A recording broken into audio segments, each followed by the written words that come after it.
We acknowledge the Kaurna people as the traditional custodians of the Adelaide region, and we pay our respects to all elders past, present and emerging.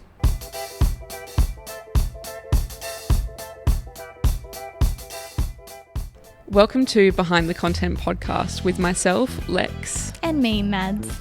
Both experts in content creation with a combined 16 years of experience. Join us as we bring you behind the scenes of our lives as business owners, deep diving into the rise of iPhone wedding content, aligning with your purpose, the wedding industry and everything in between. You'll hear from industry experts, talented creators, as well as couples sharing their journeys and insights from their own weddings. Get comfy and let's grow together as we cover all things wedding content and more weekly.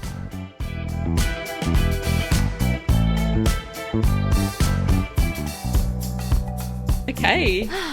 How's it been? My gosh, welcome. You're 30. Episode 5. I'm 30. Wah. Sad times.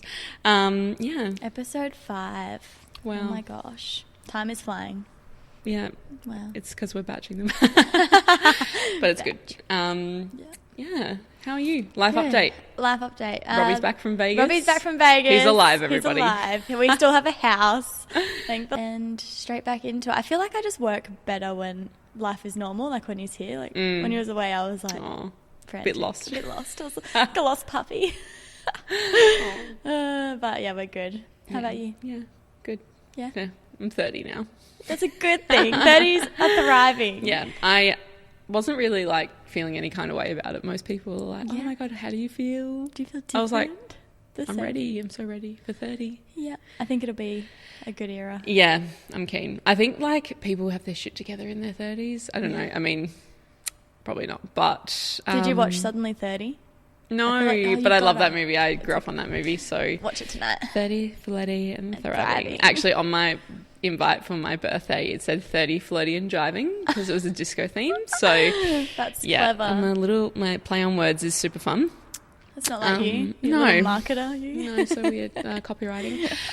Yeah, it was really beautiful. It was really nice to see everyone dress up. Like, everyone actually put effort in. And I was like, that really just makes my heart sing because it's like, I know how hard it is to go and get costumes and find time out of your day to, like, search for stuff and go and buy things or whatever and put effort in. So, yeah, it was really lovely to see everybody actually putting in the effort in. Everyone just looked so funny. It was just, like, hippies and, like, all this psychedelic prints and stuff and crochet. Joshua wore afro. I mean, it really suited him. So, yeah, anyway, good times. He's got curly hair anyway. I was surprised by the mo. The mo, yeah, that really got me. Dedication. So he usually just he's had a beard the whole time we've been together, and it's been nearly 10 years now. And that's the first time I've seen him like trimmed all the way down almost, and it was like 0.5 or whatever. And his mo, because he grew it out the week before and then trimmed his beard, and then he's like, I'm going to let it be even longer. Oh my God. I literally walked into the bathroom that day and I was just like, I just literally said at him, I could not stop laughing. I was pissing myself laughing. And then apparently when his mum saw him as well, she was just crying, laughing the whole time for like 5 minutes. He was trying to say hello to her and she was just, she just laughs anyway. She's just cackled. I love that. So it was really sweet. I was like, oh, he really just, just dedicated himself to the cause. What a guy. Yeah, so it was really lovely. And he had like the chain with the open shirt. He's got a hairy chest anyway. Nice. So I was like, yeah, it's good times. This works well. Yeah. Whole outfit. Oh, so and good. the D floor was, I think, like the moment for me, like the LED light up dance floor. It just ended up being very sick. Saturday Night Fever. Yeah. Did you dance like the whole night? I literally danced from like 8:30 till like midnight when I went to the bathroom. That's a workout. Yeah, I was just dancing most of the time for so long at such a high rate.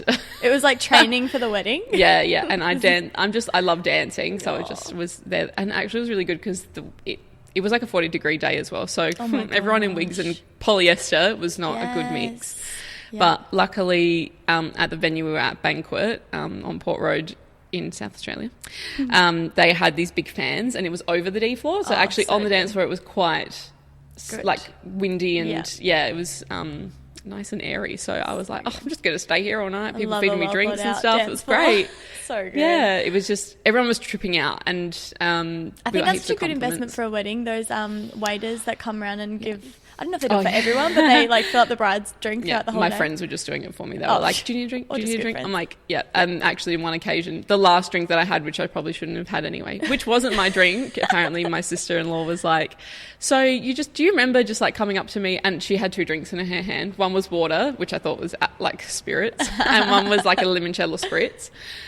And I was like, oh my God, you bought me a drink. And I just took it out of her hand. Thank you. Just snatched it out of her hand. I was like, thank you so much, because people were just bringing them to me. Like, who the fuck do I think I am? She told me the next day. I was like, mortified. Who am I? Mortified. She's like, do you remember that? I was like, I thought you were actually, like, the way that she was holding it and she had another drink in her hand. For me, you shouldn't have. I literally did that. I was so embarrassing. I was like, wow, of course I did that. But that's, yeah. And I regret it anyway, because that was, you know, there's always the one drink that just you shouldn't have had. Yeah. And that was it. And then I drove the Chunder bus, the porcelain bus later. Nice. And also on the way home. So it was beautiful. Fun. We love that for you. So dignified going into my 30s. There's no other way to enter the 30s. Yeah, it was great. So, yeah, good times. So good. Even Joshua, like, we used the party poppers because my birthday was at midnight, technically, the next day. And he had it upside down. And I don't think he's ever used a party popper before. So he's trying to twist it and it went bang onto the floor. It's like he wasn't going like towards it. Idiot. Yeah, he was like so embarrassed. Because I had one as well and it went up. And I was like, where did the rest? They're all on the floor. And then he's just like, Yeah, I was upside down. I'm so I was sorry. like, wow. Wow, that's okay.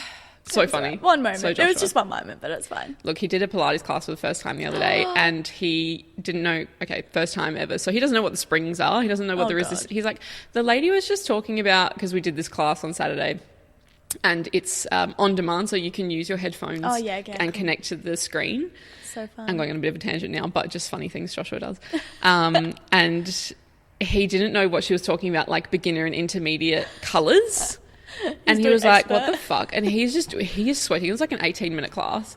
He was literally sweating bullets. I was like, why are you so sweaty? Like, it was hard, but it wasn't like that hard. And I looked at his springs and he had both of the springs on, like the beginner and the intermediate. So he had the blue and the yellow. And I was like, oh my God. Oh my God. He's going to be sore. He was actually really sore in his neck because they were doing this like tricep one and stuff. Oh, wow. And because I was just watching him and I'm like, oh, he's really struggling. Like, you know, and he like lifts weights and stuff. Like, he's a fit dude. Yeah. Yep. Anyway, so how good is working out with your partner though? Like, I feel like it's just. I thought it was the funniest thing ever. So fun. I'm the funny one in ours though, because Robbie and his brother just bought all this gym equipment and filled up their parents' rumpus room. That was an entertaining room, and now it's just a gym. Sorry. And we use that, and I just do the dumbest shit. I don't even like. Robbie's just sure like, what are you doing? But it was fun. You gotta be. You have to have like padding on, I feel like, when you're in a gym, like one of those Michelin man. Yeah. Yep. Well, yeah, you need extra padding. Anyway, just funny things that Joshua did the last few weeks. So good times. Should we do a card reading? You guys want a card? I wonder if anyone's enjoyed the cards since we last did them. Please tell me yes, because we love them. Yeah. And we're not giving them up. Just skip this part if you don't like cards. So these are for us, but also for you. I feel like it's just like a group. It's a card for the group. So what I was saying before is, before we were recording, is that someone gave me oracle cards for my birthday, which was cool because I've been looking for them just to have them at home, like some affirmation cards or whatever. Need them. They're so handy. And angel cards and stuff. And literally manifest them in a present. So that was great. And I've been using them every day. Have you got any? And she's like, yeah. Someone got them for me. And I was looking for them. Shit, you know. The universe is listening. Yeah, so I've been using them every day and then shuffling them and stuff. I did one with my sister the other day. Well, she did it, you know, she shuffled it and all the things. And then she pulled her card out and she was like reading the description and stuff and she was like, oh, please take this away from me. Like, this is weird. It was so accurate. She was scary sometimes. And she's like, no, thank you. No, okay. Thanks. That's wrong. Do I need to cut the deck as well? Yeah. And then just deep breath into the cards. Hear that breath. ASMR. I love that shit. I go to sleep listening to ASMR. How good is that? All right. Show me the money. Oh my God, it's negativity again. Oh my God. We're not negative people. Guys, someone in here, in this listening, needs to be positive. You need to be reminded. Should we pick another one or no? You've heard this before. Yeah. You've heard that one. Just go back to episode 3 or 4. Listen to negativity. Okay. Self-love. Oh. That's nice. 16. My birthday. Happy 16th birthday. birthday. Good times. Okay. Well, there is a woman hugging herself, and there's also a fish. Oh, there's a fish. I love fish. And a deer in the background. Oh. In the other cards that I do, fish is money, so maybe we're all going to get lots of money. Fish is Pisces also. Self-love. Yeah. You might be feeling downhearted or melancholy because you haven't fully grasped how you appreciate who you are. The ability to truly love yourself complements your capacity to fall in love with others and the world as a whole. Self-love means acknowledging the light within yourself. You are a sacred part of the mystery and miracle of life. Perhaps you have struggled to rally esteem, respect or love for who you are. Maybe you are looking outside of yourself for validation. Maybe you expect friends, family, a partner, co-workers or your bank account to provide you with a sense of worth. This expectation leads to illusion. The truth of who you are is inside you always. You are unique, you have your own process, and you need to be yourself. Quiet your mind and go within to find your self-esteem, awareness and inner peace. This will lead you away from worry, judgment and mistrust. As you learn to extend the quiet periods in your mind, you will begin to be more in your heart, where you will recognize your truth, intuition and acceptance. The maiden hugs herself in an act of self-love. Her nakedness emphasizes her vulnerability in the process she's going through. The stag supports some time taken alone. I think it's the deer. I was like, it's a deer. It's a deer. It's a deer. With the help of the lionfish, you can stand strong and face whatever you might have been hiding from. Work on loving yourself a little more each day. You deserve to love yourself more. Beautiful. Love that. Excellent. Excellent work. Hope you got a lot from that. It's so long. They are long. Like, it's not bad. It's not just bad. Descriptive. No. Cool. Okay, what's the topic of today, Maddie? Today's topic is, drum roll, the onboarding process and everything in between. The whole process, start to finish. Oh, and what a process it is. Yes. Do you just put someone on and then show up on the day? Yeah, do you just bring your phone? No. Shop? Look, there's a lot that goes on behind the scenes to get shit. And shit that goes wrong, because if you don't have a good onboarding process, then girl or boy or them, whoever, you are going to feel it. Yeah. In some way, shape or form. And there's going to be a lovely little learning curve. Bless you. Thank you. That's the cutest fucking sneeze I've ever seen. Oh my God, that's 4. Honey, we're back. That is like the smallest sneeze ever. Oh yeah, thanks. That was so cute. Maybe if I put it all into one sneeze, it would come out louder. Yeah, true. I'll work on it. My mum holds her sneezes back, and I'm just like, can you just... And she sneezes like 10 times. I'm like, but it's not really a sneeze. I'm like, just fucking let it out. They're not good for you. You can't hold them in. You know, like that commercial. Do you remember that commercial? No. Pre-COVID, and it was like when she sneezed, it was about the flu injection. Oh. The flu shot. And this woman literally sneezed. I'm sure some of you know this. It was a slow motion video of someone sneezing, this lady, and all of this snot was coming out. Gross. It was, I can't believe you don't know this. No. Anyway, it was like all over Australia at one point. This is pre-COVID. What? We've got to find that video. It's fucked. No, but if you hold a sneeze, and apparently it can give you a brain aneurysm. Really? So tell her not to do that. So, Mum, take your own advice as well. Yeah, true. Yeah, okay, noted. All good. Let me put it in my nose. Back on track. Onboarding. Yes. Walk us through. What do I do? What is the start to finish? Yeah. If I'm a bride coming to you, waiting to book you in. You want to book me? Yeah. Okay. Well, I would have an initial call with you. So usually they would get in touch. And how do they get in touch with you? Usually email, but it can be Instagram. Do you have a form? Yeah. So there's a form on my website and there's a form on Instagram, but... A form on Instagram? Yeah, you can like set a separate up forms. one? Oh. Yeah. I don't know if anyone uses that one. I don't think anyone really uses that one. Do you check it? Well, it comes straight to my email. No one uses it, but I don't check it. Nah, it'll just go straight to my email. It's linked, so yeah, that's how they get in touch. And then they'll like either book in for an initial phone call, or I will set up an initial phone call, because I also have an option where they can book a call, and then my calendar just tells me I've got to cancel everything in my schedule and be ready for a call. Cancel everything in your schedule. No, not really. Just get ready for this fucking call. This is the bitch. one. This is the wedding of the year. No. Yeah. So we do that, and then once they've accepted their quote, they have to pay a 50% deposit to secure their date. Okay. Otherwise, it's not secure. So through just rewind for a second there, the discovery call. Yes. So what do you want to find out during the discovery call, and why is it so important? So important because we want to know if we are what they're actually looking for. First of all, like if the first thing I hear is we don't want to get a videographer, my alarm bells go off. We don't want to get a videographer because it's too expensive, Yeah, or because I feel like there's different, like I get some people don't want a videographer because they don't want the style or the result. Or they don't want to be on a film all day. Like they don't want it to, like some just want a really low key, like the candid, everything behind the scenes vibe, and they don't want to have a video of them, like a full film, cinematic film. So that my alarm bells don't go off. But if it's just for budget, I have to really explain the difference. Because you don't want them coming to you once you've sent the content saying that's not what I thought it was going to be. Been there, done that. Yeah. And then I like to hear about like also what the wedding's going to be like and where it's going to be and all the details, like the venue, who they've booked in, because then you can get a real idea for what's actually going to happen on the day. How far out do you book? Do you have a time? I've booked a content job the week before, which is not ideal.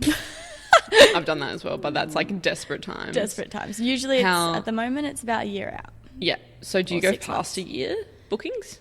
Like how far's too far for you? I think I do have one for 26, but that's not... when? Because it's March now. It's March. Yeah, true. So...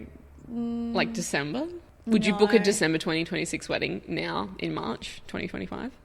I don't think I'd say no. Would you? Fair. Yeah, I would. Yeah. I think we book out 12 months only from the date. So even if I get a bride coming to me, I mean, like, if it's like April and May for next year, then okay, that's fine. Like, it is what it is. But because prices change also. Yeah, that's number one. And then you show up on the wedding day, you're like, I'm basically working for free today. Yeah. Or our prices change and our packages can change as well. So the offering and the deliverables can change. So I don't want to like... I've had that problem at the moment. Yeah. From when I first started. A year ago when you booked it and you're like, oh my God, like there's so many reels or there's so many this and that they don't really need. Yeah. Or like extra add-ons or things that you're like, at the beginning you were offering and now you're like, not really necessary, and it's a bit of a pain in the ass. I don't know. So it just depends on how far someone wants to book in and get the cash flow, obviously like the 50% if you're doing that kind of deposit now, versus are you going to be okay with it later? Yeah. I think I'm at a point now where I'm happy with what we're delivering, like for a full day. So I don't, and it's not like too much. Like Sammy did a job on the weekend and she did all the work and she said it was like pretty easy to get the amount of work done for what was due. But back in the day I was doing like you said, like so many reels, and digicam and all the other things. All of the extras I don't do that you anymore. don't need to do. No. Yeah. So you'll find that out through the discovery call. Yeah. Good times. Date. And then it's also good to know like who would be well suited to the wedding as well, like your creators. Yeah. Like for the creators. So do you kind of start thinking about it at that point in time? I try to, but I don't. Like that's later in the process. A month out is when I assign. You're not going to tell them on a discovery call like who they've got, and then they get disappointed, because I've had that before. Yeah. When I was meant to do, like I said to the bride, I was going to do her wedding because it was like a short one on a Friday. Oh, nice. And then there was another wedding we had booked in on the Friday. Yeah. But my creator like couldn't do it, and she let me know about 2 weeks before, which is fine. She had something come up, family emergency, and I was like, oh shit. So I had to come in and step in to do that one because that was an 8-hour. Yeah, wow. And so one of my other creators then had to take over the 3-hour on a Friday. And the bride, she wasn't too happy about it, but which is understandable because I said that I would do it. Yeah. So I'm like, okay, now unless I know 100% for sure I'm going to be doing that wedding, I don't tell them until like if I know that creator's been booked in, I'll tell them that's who it's going to be. But if there is a swap, like I'll let them know the week before or something if that does happen, or as soon as you make the swap over. It's very rare that happens, But people sometimes, one of my Shit creators happens. decided to stay in Indonesia and do more volunteer work, which was lovely. No worries. That was So really she was on a nice. holiday, and then she was Stayed. like, actually, hey, can I have this wedding covered for like March, Actually, whatever? I'm not coming back. I've moved to Switzerland. Yeah. Well, she was like, I'm not sure, I might stay indefinitely and stuff like that, which is cool too. Yeah, so I was Creator like, now available in Indonesia. that's right. But she was loving it, so I was like, cool. Like, what am I going to do? Say no, come back to Australia and do a fucking wedding. Boss of the year. Yeah. No. That's why we have like options. Yeah, But options. yeah. So yeah, you can pick that, I guess, closer to the date for sure. 100%. Yeah. Yeah, so I basically just use it to see if we're both vibe. Because it's, like I said before, like it's not just trying to get the job. It's also seeing if I'm actually going to be a good match or they're going to be a good match. Because you can foresee problems happening down the line usually. So what happens in that situation if you're like, this bride, this couple, whoever, is not going to fit well for us? What do you do? But they want you. Like, how does that? Yeah. How do you come across that? I usually just be really open and honest and say everything, like how it's going to be done, and I just take the assertive role. Like, this is what we're going to deliver. This is how it's going to happen. Maddie getting assertive. I know. Like, hello. Go girl. It's not me. But then once She's got the alter ego. it's my mean side. Yeah. Then after that, they're usually either, 100%, we're all good with that, and then contracts are signed and there's no going back. So you lay down the law. Yeah, lay down the law. Yeah. And then after that, it's go time or no time. Right. Yeah. So they kind of vet themselves out. Yeah. You think? Usually people are like, no, I'm just going to keep looking, and that's fine. Yeah. Do you find at the moment, I mean, just side tangent here, that people are getting leads? I mean, I know that we get a lot of leads, but a lot of them don't get back to you, or like, do you find that people are ghosting? Yeah. More often now because there's more options? Yeah. So many. Well, actually not as much with content as photography. Photography is hard. I didn't really realise how bad it was until I spoke to a few photographers, and they're like, or even just florists, celebrants, like all of the wedding suppliers. So many. And because DIY brides are a thing now, like a lot of them are getting these quotes and looking into like what's on offer, and then they're just recreating or trying to do it themselves, which does not turn out fun unless you're doing like the one bud vase and stuff. Like, you can't usually. Doing your own wedding florals sounds like a nightmare. Like, I've heard brides doing their own cakes before, which I get if you're like a baker or you really love a Woolies mud cake. But the Woolies mud cake.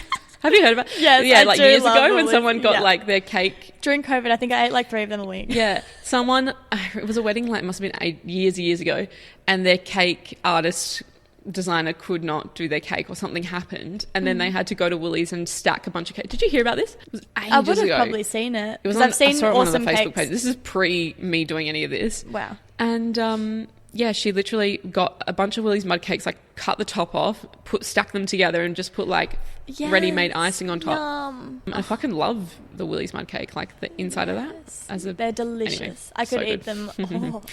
But should get one for next episode and just eat it while we do it. Yum. Everyone wants to see that chocolate, in your face. Delish. So once the quote is accepted and the contracts are signed, then I used to create like a shared thing on Instagram when I wasn't having like lots of couples, but now it's pretty hard to have lots of shared albums on Instagram all the time. Oh, for your couples? Yeah, and then I'd get them to like add their save their favorite reels in there and stuff. That's dedication. Now I don't really do that. I just say send them to me. DM.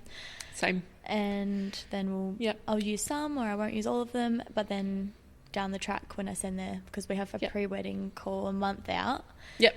And then during that call, I'll say what reels I've chosen and who their creator might be. Like, that's when I start talking about who it probably will be. And I set it, once I send the final brief 2 weeks out, that's when it's definitely set that that's their creator. But so do you send the couple the brief? Yeah. Oh, cool. Yeah, just so they can see it. They don't necessarily need it, but I'm just... What happens do you ever wait for them to send you a timeline from their photographer or from their I request venue? I request it, but also when I get in touch with the photographer and videographer, like the photographer will have one as well, so I usually just see what they're doing. And I don't necessarily I don't do a timeline. Like, my brief is more, it has like a game plan on there, so get this for this reel you'll probably need to get the content at this time of the day, and for this reel you need to get that time of the day, and then that gives the creator flexibility, I feel like, in making executive decisions. Yeah. Because some of them take me too literally. And I'm like, you don't have to do it then if you can't do it. Yeah. So, Yeah. Yeah, that's fair. Okay. Yeah. Different. I don't do that. Oh, you don't do that? Tell me what you do. No, I do a timeline, but it's very detailed. It's very like detailed. it's a very, like I'll get the timeline from the venue and the photographer if possible, and then try to tee that up, because sometimes they don't match. No. And then with whatever, if I've spoken to the couple 6 weeks or a month before the wedding, it's like things change. They do. And then also I've had instances where the photographers sent the run sheet to the couple the week of the wedding. Yeah. Or they time those things, especially during season, because it's so busy. Yeah. Like I get it. Well, There's I know so as much a of a photographer, backlog. I do send it a month out, but it changes, you're right. Like it could change up until the day before. I've had a planner send me a timeline literally a couple of days before saying this huge change because they forgot sunset time or whatever sunset time. Yeah, like I've had a photographer send the couple their timeline like 2 days before the wedding. So I couldn't actually send the creator their brief until that time. I'm just like, look, I don't have any extra the information I need to finish this brief for you. So but sometimes the couples, like, it depends, because sometimes you have someone who has a coordinator who sends through the run sheet, which is amazing, and that's like the be all and end all run sheet. I don't need something from the photographer.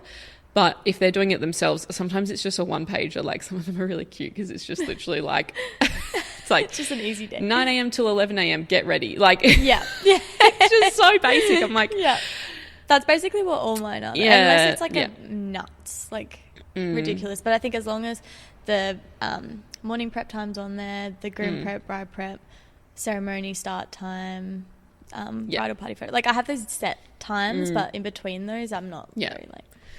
Yeah, at like 7:45 p.m. Yeah, like it's rough. But I think that kind of is, I don't know, it's a bit of a caveat as well of whether it's at 7:45 or 7:50 doesn't matter. It doesn't, like sunset photos, for example. A base plan. You're going out to do sunset photos like around this time, or like speeches and stuff. So that's really interesting. There you go. Yes. Yeah, and then after, so I guess during the wedding, your creators are capturing content.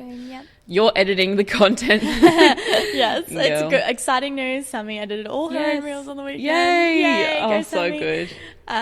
So that was fantastic. And the couple, literally, I posted on my story, said the sweetest email after saying that she just They were really amazing. happy. Yeah, good. Yeah, felt like a mum moment. I'm not a mum, but I was like, if I was a mum, I might feel like that. That's so good. But you do feel like... They feel better about it. I think the creator feels more empowered. She was like, I can breathe now. Like, they wait. They're so... I wouldn't have sent it if I didn't like brides, if you're listening, please reply. Even if it's just, I'm like, I'll take a thumbs up. Yeah. Email reply to, anything. whatever you send content. Same with your photographer and videographer. Like, send them back. When you open the stuff, look through it. Yeah. Literally in the same breath, just reply saying, love it so much. Like, I'll give you more details. I know you're coming down from the wedding and you want to be in your bubble, but just let us know down if you then post, like, that's the thing. I kind of am like, like, do you know what I've done? Did you like it? And then they post it and I'm like, I guess they liked it then. Like, I just don't hear from you. Yeah, I know. I just want to know. Tell me. Yeah. I used to think, like, I used to be like too proud to be asked for like reviews and stuff, but then I think some people just need a reminder. So now, like, if it's been a couple Write weeks, a review. I'll just send a little email like, hey, if you love working with us, please. I have it in my email, like, as the here's your wedding content, and right at the bottom I have it, and then like Still maybe in a couple months I'll send a reminder if they haven't already. But But I actually asked a bride once because she made such a beautiful review in an email. I was like, can you do me a favor and just like copy and paste that? I've said that before too, because it was so beautiful, and I was like, it was so well articulated. Yeah, and I was like, thank you so much for the kind words.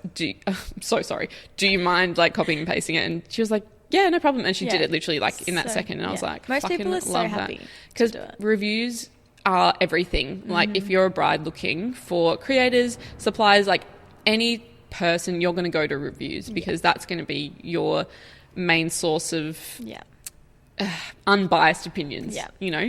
My problem at the moment is working out if I start up a new website just for wedding content, like your wedding creator website and then Madeline Erigo photography website, because Could you split it? Could you do like a landing page? Well, I have a separate page on my website for wedding content, but it's now when people review, it's like it's still Madeline Ergo Photography that it looks like they're reviewing, and so they have to stay on in your there. Google My Business. I'm like, stay in there. It's your wedding creator, but then it's so confusing. So I think I need a new website.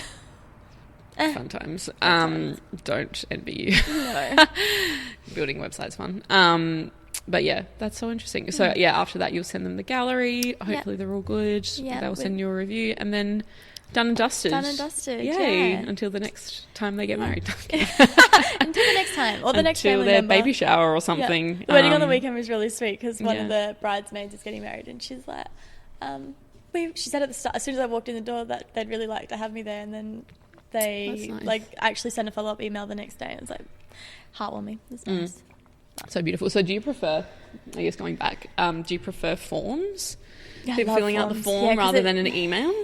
Like if they email you saying, hey, we'd love to book you, what are your prices? What do you send them the form link then, or what do you do? I send them the form. Hey, fill this form out and you'll get the... because it also helps you be prepared for the phone call, because even though you know what you're talking about... And then it's in your system. Yeah. Exactly. Yeah. If you have a system, get a system. If you don't have one, sorry. Yeah.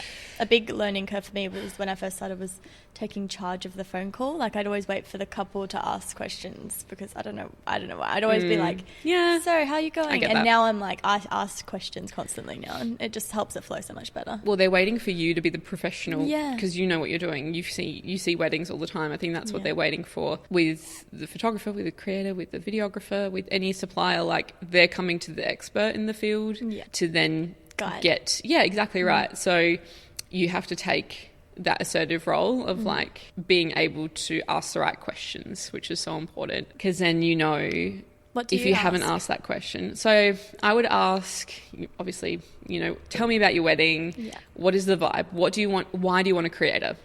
So sometimes they have a photographer and videographer booked in and they're like, I just want the BTS content. That's like a dream situation for me, because then we don't have to capture the ceremony or the speeches stuff. Like we charge extra for that now anyway, because it's a head fuck. We love doing it, but it's just a lot of memory. It's just a lot of memory. It's a lot of extra worrying on the day for the creator. A creator had to actually put the phone in like the middle, not in the middle of the aisle, but like on the inside chair, because she said the outside chair, which we would usually put on at the front row if we're filming on a spare phone on a stand. She said it was really bad angle. Oh, bless you. Oh, thank you. Try not to ruin your moment. My moment. Yeah, no, it's all good. You can sneeze. Okay, true. So she said that because the way that the bridal party was standing, it was kind of like on an angle coming in like this way, like a semicircle. So she said actually they were blocking the view. If she had put the phone on the outside facing inward, which we usually do, obviously it stays out of the way. It's usually capture that angle, but anyway. And she said I had to put it in there, and then it was in some of her content. I was like, no, but the couple didn't care. They were so fine with it. But she's like, I'm so sorry, I didn't know what to do otherwise. And I was like, it's all good. Obviously that is something you have to just figure out on the day. So these things that are they're really just these little things that you can't control. You can't control everything. Yeah. So most couples still just love having everything. So yes, exactly. So if there's a photographer, videographer, I'll ask them who they are, and then usually we know who they are, which is good, or we've worked with them. The location, obviously, we have already, and then we just ask them, I guess, a rough timeline through the day, so whether we are travelling in between locations, so like the bride's house or where she's getting ready, ceremony, portraits, and reception, or if it's all at one location, even better, so much easier, because essentially the way that our packages work is it's not your usual photography style package where it's like an 8-hour or a whole day, and that's just start to finish. We go by location timings. So I will break up the times based on how long we're at a venue or at a location for. So I worked it out based on if we go from A to B to C. If we're at location A, might be where the bride's getting ready for an hour and a half, and then we travel X amount of time. So I'll work that out based on the maps and I'll send them through. Basically, it's like a pause time, but we charge a travel fee. So it's basically just to cover the creator's time, like their shift time, but it doesn't chew into the time that the package takes up for the couple. That's so interesting. Yeah, so I just started doing that from the get-go because I just found it easier to work out, and then that way the couple could use their time more wisely in a sense. So if we were all at one location and they booked 8 hours, then it would be the solid 8 hours at the one location, obviously start to finish. I've had people ask me, like if they stop for like a meal or I'm like, red flag. If they stop for a meal or if they, if there's not a lot going on, can we just like pause the time and then like extend it? Like, give them a half an hour break. And I'm like, no, that's not how it works. Like, I'm not just going to, they're still there. Yeah. Or like someone's asked me, can they just like leave and come back for like an hour or 2 hours? Like, no. That's not how it works. What are they going to do? What are they going to do in the time? Yeah. You know what I mean? Like, it just doesn't make any sense, especially for the creator. Like, if you're going to work and then you're asked to leave and come back, like, what are you meant to do in that time? Yeah. And you're not going to earn money. Like, that's ridiculous. Yeah. You've literally dedicated the whole day just to that wedding. Yeah. So this is how I explain it. Does it take a lot of, like, I feel like I would love to do something like that, but physically I wouldn't have enough admin time to... It's admin. It's a lot of admin. Yeah. But I think it works out better for the couple and better for us because then the creator, if they're working a 10-hour day, but if the package is 8 hours, they still get paid the 10 hours. Yeah. So it works out for the creator. If they're traveling far away, we've had... I have had that issue now thinking about like how far... Because sometimes most of us are all out north and travelling to like... McLaren Beach, McLaren Vale, like it's a lot. So I've just been. How do you charge travel? Do you base it off of where you are or where the CBD is? Wherever they're coming from. Okay. Yeah. So you base it on the creator. Yeah. Okay. Yeah, but, that's fair. Yeah, I don't. Yeah, I need to get better with like it's just included in the like I don't have on there plus travel. I've just included in the full. Really? Price. Yeah. Wow, that's interesting. It's so like you could drive to like Cooper and not charge no, within travel. SA. Okay. It says like within... Well, Cooper is in SA. Yeah, it is in SA, but within... Within reason. Yeah, within reason. Like, we're not going to drive 10 hours and then... Yeah, like go to Robe and back. No, it's usually like within the 2 2-hour time frame. I'll still pay the creator, like whatever the travel is, but it's... Yeah. So you're out of pocket?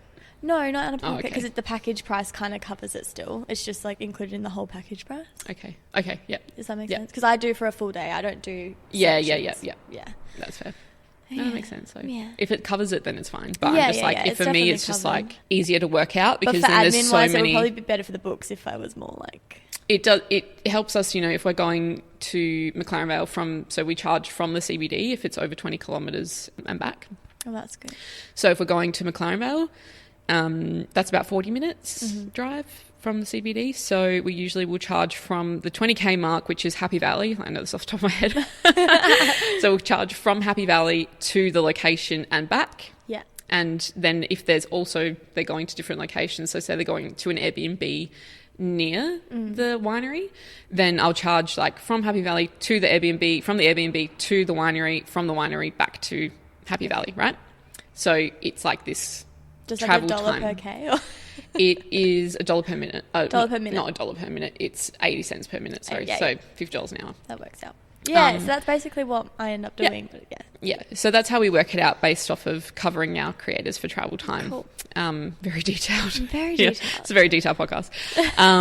Hopefully You're gives welcome. you some insight. Yeah. So we charge for outside of 20k from the CBD. That also goes for any other city like Melbourne, Sydney, Brisbane, all that jazz.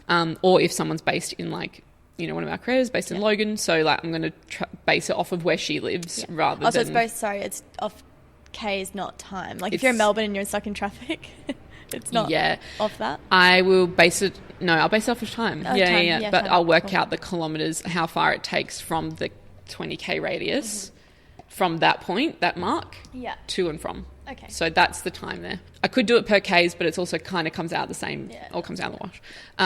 So if there's a CBD wedding and you're going from the bride's house to the church in the city, from the church you go to portraits, they're all like 10 minute, 10 minute, 10 minute, 10 minute, and then you go to the reception. It all just adds up anyway, because then you're getting to and from the car, you're parking, like there's all these little chunks of time that come out of it. So it is a lot of admin. Fines. It would be. I got a parking fine because I one of my girls got a parking fine too. It's so sad because sometimes you just don't have time, and the machine sometimes doesn't work.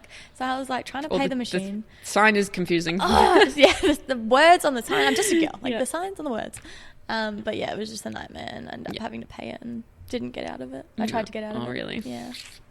Yeah, one of my girls got a fine because she parked in Glenelg and then she thought it was all day and it was not. And she was there.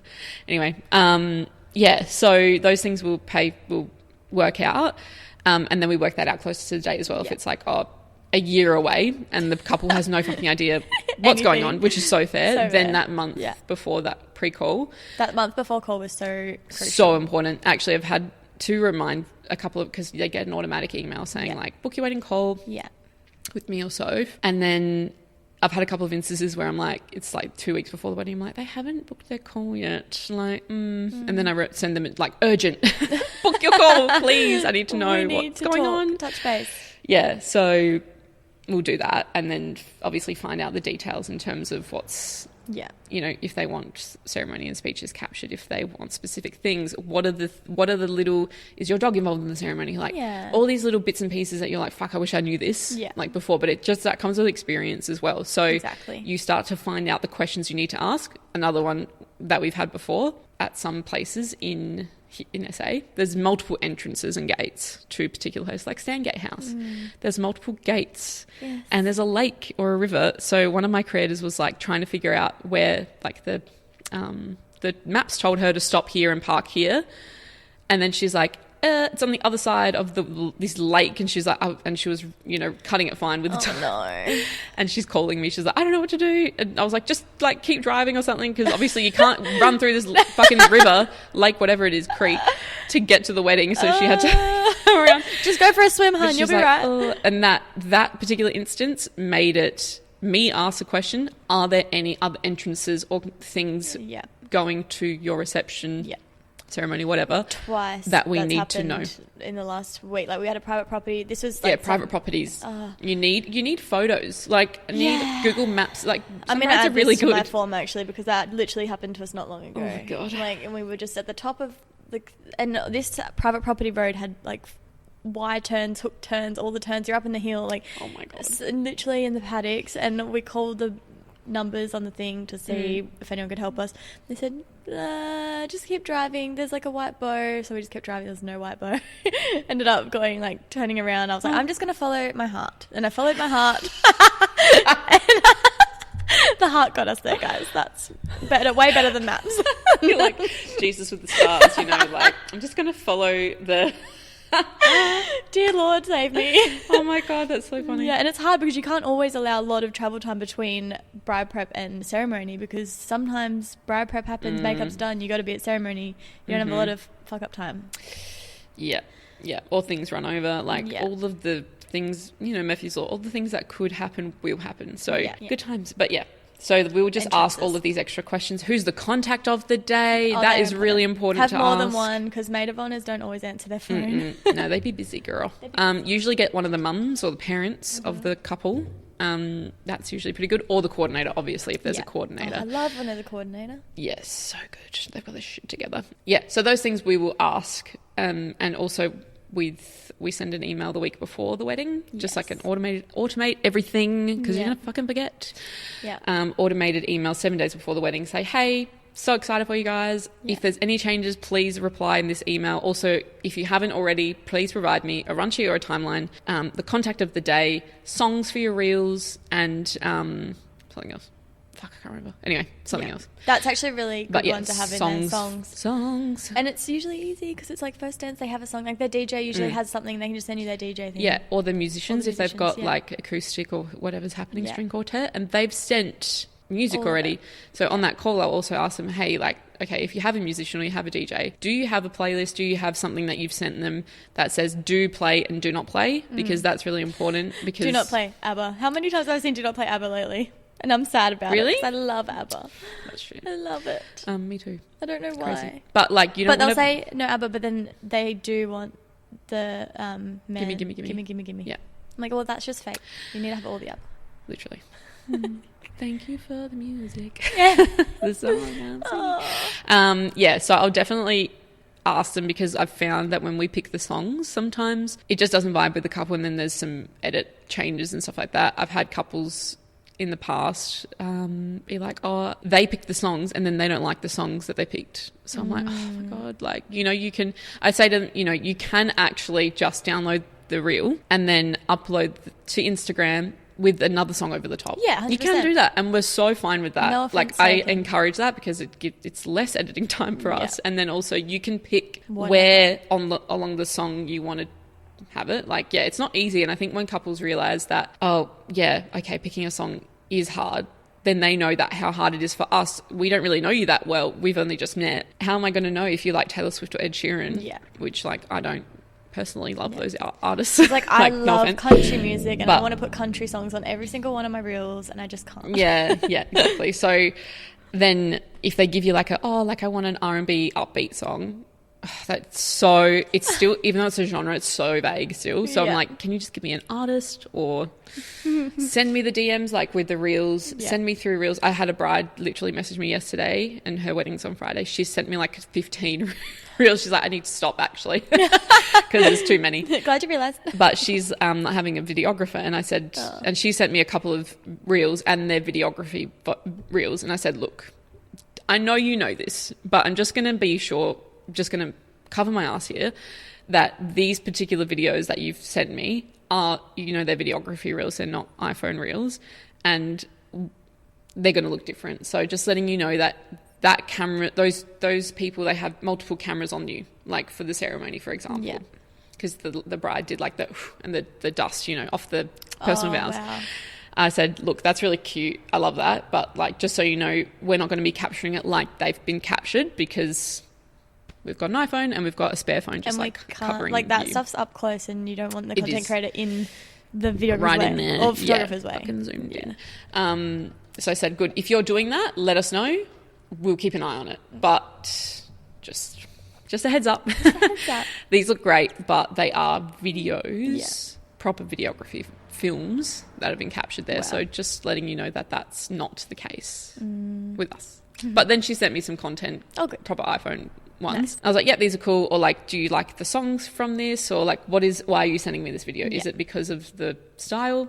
Is it because you like the angles? Is it because you like the music? So I'm just going to assume that it's the inspo of how she wants to feel when she's looking at her content. Cool. Yeah. But the inspo is very important too. Very important. And then it gives the creator a chance, because we used to have creators come into the pre-wedding meeting the month before, but obviously when changes happen, then it just makes it a lot harder to swap people around. And also it's very hard to schedule in 3 different calendars. Mine, the creator, and the couple. And usually the couple want to be on there together. The creator? Hey? Do you do the pre-wedding meeting with the creator? No, that's what I mean. Like, we don't do them anymore. Oh, you don't? Yeah, okay. So I was doing it, but it just got too hard. And also, if they change, then it's not... It is so tricky. Going to work. Yeah, it gets harder to remove them because they've then met them. So I usually am now wanting to put more of the creators on the page so that people feel that they know them. Yeah, so it is really important to put obviously our faces on there as the brand owners, but also whoever's working on the jobs put their photos on, like, because they are your brand too. Like, they represent you. There's a reason you picked them. So putting their headshots on there, putting content that they've captured. For every reel that we post, we'll say like who the creator was in the caption. So it just is able to kind of give that more of a diverse way of saying, hey, your creator did X, Y, and Z, or look through our stuff, and or if a couple want to what's the word? They want to pick a creator. Yeah, sometimes they do that. I don't it doesn't happen all the time because it's a bit tricky. And also I find that it can be nice for them to pick them, but also like it doesn't really matter, because to me, like, I'll pick the person that is going to be the more of a senior person anyway on like a bigger job. Yeah, exactly. Or like I guess if they're confident enough and I feel confident in them, they've done a lot of training. They do a lot of training and a lot of shadowing to get to that point. And we go through a lot of training in the style of the edit and the capturing of the content, that it all looks the same.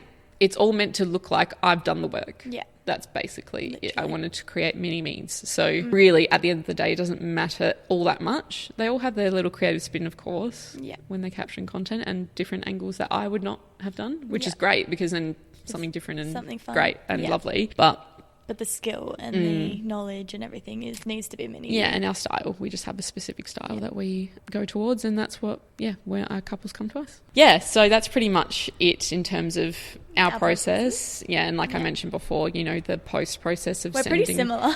Yeah, well, it is. It's very similar in the timings. And I guess being able to send over the gallery within 24 hours and the Google, like I use Google Drive, you use Dropbox, and sending that over and asking for reviews and things like that. But pretty much as soon as... And don't stress yourself out about having to send the link when everything's uploaded. All the raw stuff, Yeah, like I'll just send it at the 24-hour mark and whatever's there and just keep checking back. Yeah, because the raws sometimes take forever, which we spoke about in the last podcast. So, and then I'll just say in the email, you know, how to download the content, because some people don't know, or they look at especially with the Drive. They look at it on there and they're like, it's pixelated. Yeah, exactly. In your email. Because it compresses. So you have to download it and then it's going to be super fucking clear. It's going to be great. And those things are pretty easy to do. You just have to give them, again, it's like those things that you're like, oh, you don't put it into your processes until someone asks about it. Yeah, exactly. So it's just take those notes as you go. Oh, there she goes. My gosh, I'm so sorry, everyone. I don't know what's happening today. Finally, she sneezed, everybody. You're welcome. You had the real one. Matt's first sneeze. You've witnessed it here. So I think that stuff's fine. And then obviously just trying to get Google reviews are really cool. And when I get reviews or messages, I just screenshot them and like upload them straight away. You know, that's Put them on your story. Put them on your stories. Announce it. Yeah, exactly right. So couples love that. Good times. And then it's basically done and on to the next, which is cool. And then it's kind of sad saying goodbye after a really fun wedding, but it's exciting. But then we just post about it. Yeah, forever. And couples, I also encourage them to invite us as a collaborator. Actually, that's what I was going to ask, that lots of people probably want to know. I don't know if lots of people have this problem, but I know that when I finish a wedding, I usually have to try to get rid of all the content off my phone at least within a couple of weeks or whatever to keep it rolling for the next ones. And then actually going back into the Drive and finding reels and clips that I wanted, not reels, clips that I want to use for my stories and stuff. And my brain tells me, you don't have time for that because that's going to take you forever. Yeah. Do you just go in and select things and hope for the best? Or? We will try to, because we do a couple of film edit quotations. Yeah. It's a filter. I'll save some of those out, or I'll just have them in my phone. Yeah. But if there's particular ones for stories and stuff, we'll try and just... through Google Drive, you can select what file format you want. So if you want photos, then you can just select, in the folder of the ceremony, give me the photos only. You can search through those. But I find with stories, we'll probably just do something really generic, like a, hand-holding photo or flowers or something that I've just got in my phone. So I won't really go to that specific person, that specific couple. Or we'll post about it if we've got a photo dump that we want to do. We'll usually just do that through Instagram anyway. So if you have any questions, I think we covered a lot about the process. Yeah, that was a lot in there. And how we do things. And obviously our packages are different and the pricing structure is different. So that's all good, which but is also great. Things you don't have to be so regimented. If something's not working for you, change it. Yeah, if you want to go by an hourly, if you want to do by, a plug and play situation, add on reels and add on hours and people make their own tailored quote. It's so open to whatever you want to do and however you want to run your business and your time management, basically. Exactly. Well, how much admin do you want to do? Well, and I think as well, just to remind people and remind your couples that how much admin and background you do put into it. It's not just you rocking up on the day and that's your 8 hours against how much money they're paying you. So if they're paying you $1,000 and you're doing an 8-hour thing with X amount of reels, it's not going to be $1,000 or 8 hours and X amount of reels divided by 1,000. No. That's not the value that you're providing them just on the day. No. It is going to be about all of the stuff before and all of the stuff after, obviously the editing as well. So I think it's a really good reminder for couples and creators that the time is valuable. Hours times money does not equal the package, I think. Otherwise you're grossly you are grossly undercharging, basically. I'm trying to find a way to say it. Just you can't put a value on what you're doing, but at the end of the day you're doing memories. You can't really put a value on that, and the fact that you're putting on 1,000, 2,000, whatever you're putting on it is grossly you're doing so much more than that in the background. So that's just covering you. That's probably not even covering you for the wedding with the amount of work that you're doing. So I feel the same about photographers, you know, if they're like between $4,000 and $8,000, some of them, you know, it's such a varied thing. It depends on who you've got and how many, you know, people you've got involved in the day. You're keeping those photos forever. Like it's kind of like when you go and buy a pair of jeans and you're like, what's the cost per wear? Yeah. You know, how much? Okay, there's $80 pair of jeans. If I wear them 8 times, then it's $10 per wear, right? So when you're looking at the content or the photos, sometimes like 1 cent.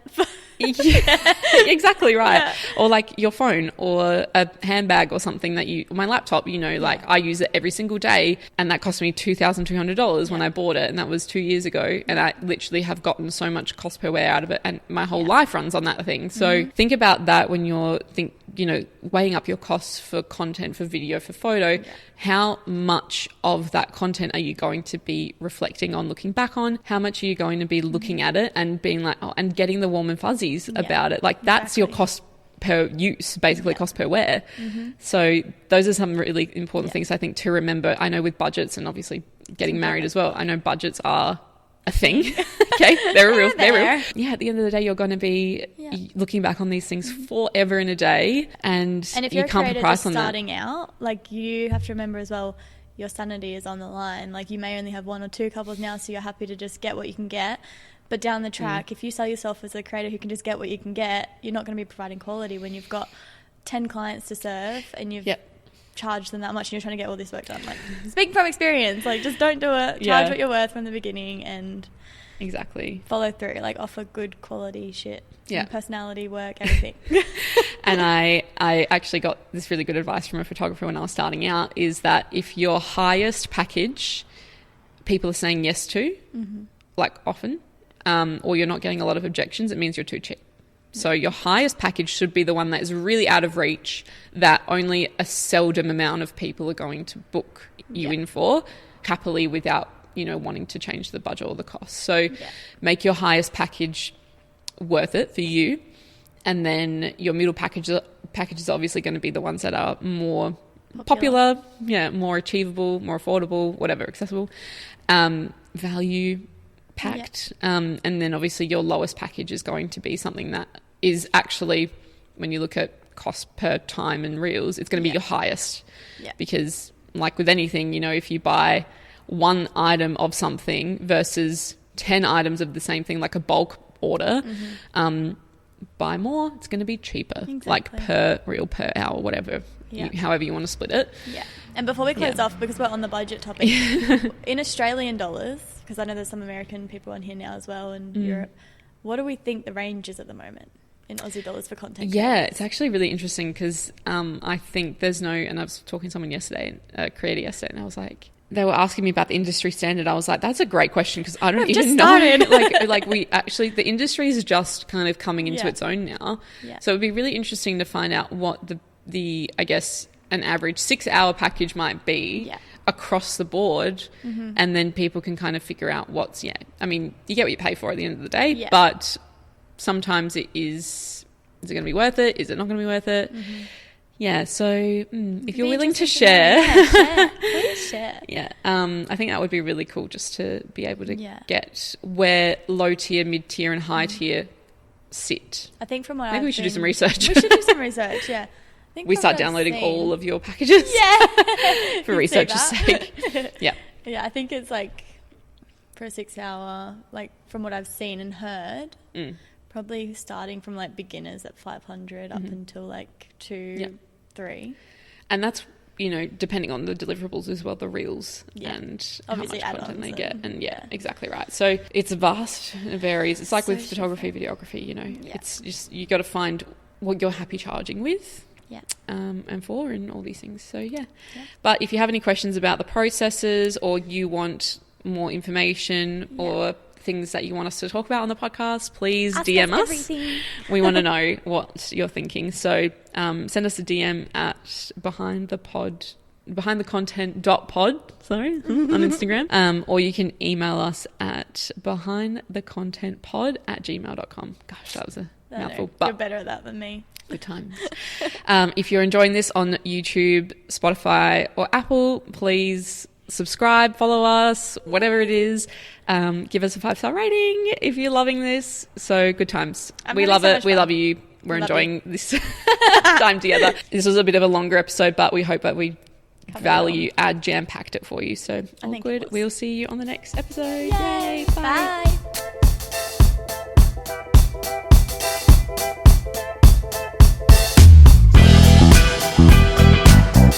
Bye.